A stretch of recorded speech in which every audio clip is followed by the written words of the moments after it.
दोस्तों, ये कहानी है नालायक बेटे की। अगर आपको कहानी पसंद आए तो चैनल को लाइक, सब्सक्राइब और शेयर जरूर करना और कमेंट करके बताना कहानी कैसी लगी। चलते हैं कहानी की तरफ। बेटा, हमारा एक्सीडेंट हो गया है।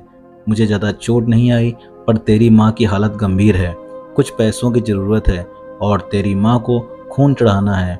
62 साल के राघव जी ने अपने बड़े बेटे से फ़ोन पर कहा, पापा, मैं बहुत व्यस्त हूँ आजकल, मेरा आना नहीं हो सकेगा। मुझे विदेश में नौकरी का पैकेज मिला है तो उसी की तैयारी कर रहा हूँ। आपका भी तो यही सपना था ना, इसलिए हाथ भी तंग चल रहा है। पैसे की व्यवस्था कर लीजिए, मैं बाद में दे दूंगा। उनके बड़े इंजीनियर बेटे ने जवाब दिया। उन्होंने अपने दूसरे डॉक्टर बेटे को फ़ोन किया तो उसने भी आने से मना कर दिया। उसे अपनी ससुराल में शादी में जाना था। हाँ, इतना ज़रूर कहा कि पैसों की चिंता मत कीजिए, मैं भिजवा दूंगा। यह अलग बात है कि उसने कभी पैसे नहीं भिजवाए। उन्होंने बहुत मायूसी से फ़ोन रख दिया। अब उस नालायक को फ़ोन करके क्या फ़ायदा?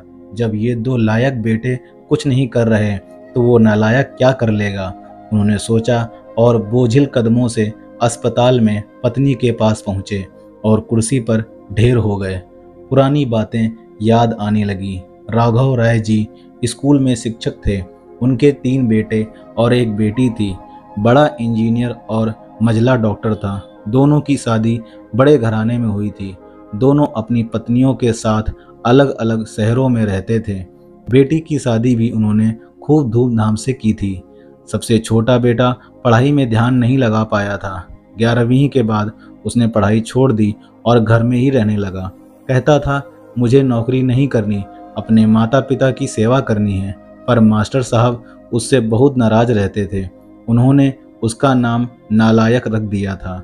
दोनों बड़े भाई पिता के आज्ञाकारी थे, पर वह गलत बात पर उनसे भी बहस कर बैठता था। इसलिए राघव जी उसे पसंद नहीं करते थे। जब राघव जी रिटायर हुए तो जमा पूंजी कुछ भी नहीं थी। सारी बचत दोनों बच्चों की उच्च शिक्षा और बेटी की शादी में खर्च हो गई थी। शहर में एक घर, थोड़ी जमीन और गांव में थोड़ी सी जमीन थी। घर का खर्च उनके पेंशन से चल रहा था। राघव जी को जब लगा कि छोटा सुधरने वाला नहीं तो उन्होंने बंटवारा कर दिया और उसके हिस्से की जमीन उसे देकर उसे गांव में ही रहने भेज दिया। हालांकि वह जाना नहीं चाहता था, पर पिता की जिद के आगे झुक गया और गांव में ही झोपड़ी बनाकर रहने लगा। राघव जी सबसे अपने दोनों होनहार और लायक बेटों की बड़ाई किया करते। उनका सीना गर्व से चौड़ा हो जाता था, पर उस नालायक का नाम भी नहीं लेते थे। 2 दिन पहले दोनों पति पत्नी का एक्सीडेंट हो गया था। वह अपनी पत्नी के साथ सरकारी अस्पताल में भर्ती थे। डॉक्टर ने उनकी पत्नी को ऑपरेशन करने को कहा था। पापा, पापा सुनकर तंद्रा टूटी तो देखा सामने वही नालायक खड़ा था। उन्होंने गुस्से से मुंह फेर लिया, पर उसने पापा के पैर छुए और रोते हुए बोला, पापा, आपने इस नालायक को क्यों नहीं बताया? पर मैंने भी आप लोगों पर जासूस छोड़ रखे हैं। खबर मिलते ही भागा आया हूँ।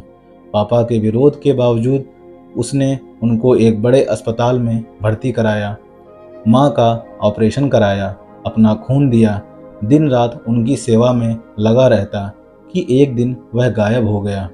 वह उसके बारे में फिर बुरा सोचने लगे थे कि तीसरे दिन वह वापस आ गया। महीने भर में ही माँ एकदम भली चंगी हो गई। वह अस्पताल से छुट्टी लेकर उन लोगों को घर ले आया। राघव जी के पूछने पर बता दिया कि खैराती अस्पताल था, पैसे नहीं लगे हैं। घर में नौकरानी थी ही। वह उन लोगों को छोड़कर वापस गांव चला गया। धीरे धीरे सब कुछ सामान्य हो गया। एक दिन यूं ही उनके मन में आया कि उस नालायक की खबर ली जाए। दोनों जब गांव के खेत पर पहुंचे तो झोपड़ी में ताला देखकर चौंके। उनके खेत में काम कर रहे आदमी से पूछा तो उसने कहा, यह खेत अब मेरे हैं क्या? पर यह खेत तो उन्हें बहुत आश्चर्य हुआ। हाँ, उसकी माँ की तबीयत बहुत खराब थी, उसके पास पैसे नहीं थे तो उसने अपने सारे खेत बेच दिए। वह रोजी रोटी की तलाश में दूसरे शहर चला गया है। बस यह झोपड़ी उसके पास रह गई है, यह रही उसकी चाबी। उस आदमी ने कहा। वह झोपड़ी में दाखिल हुए तो बरबस उस नालायक की याद आ गई। टेबल पर पड़ा लिफाफा खोलकर देखा तो उसमें रखा अस्पताल का 9 लाख का बिल उनको मुंह चिढ़ाने लगा।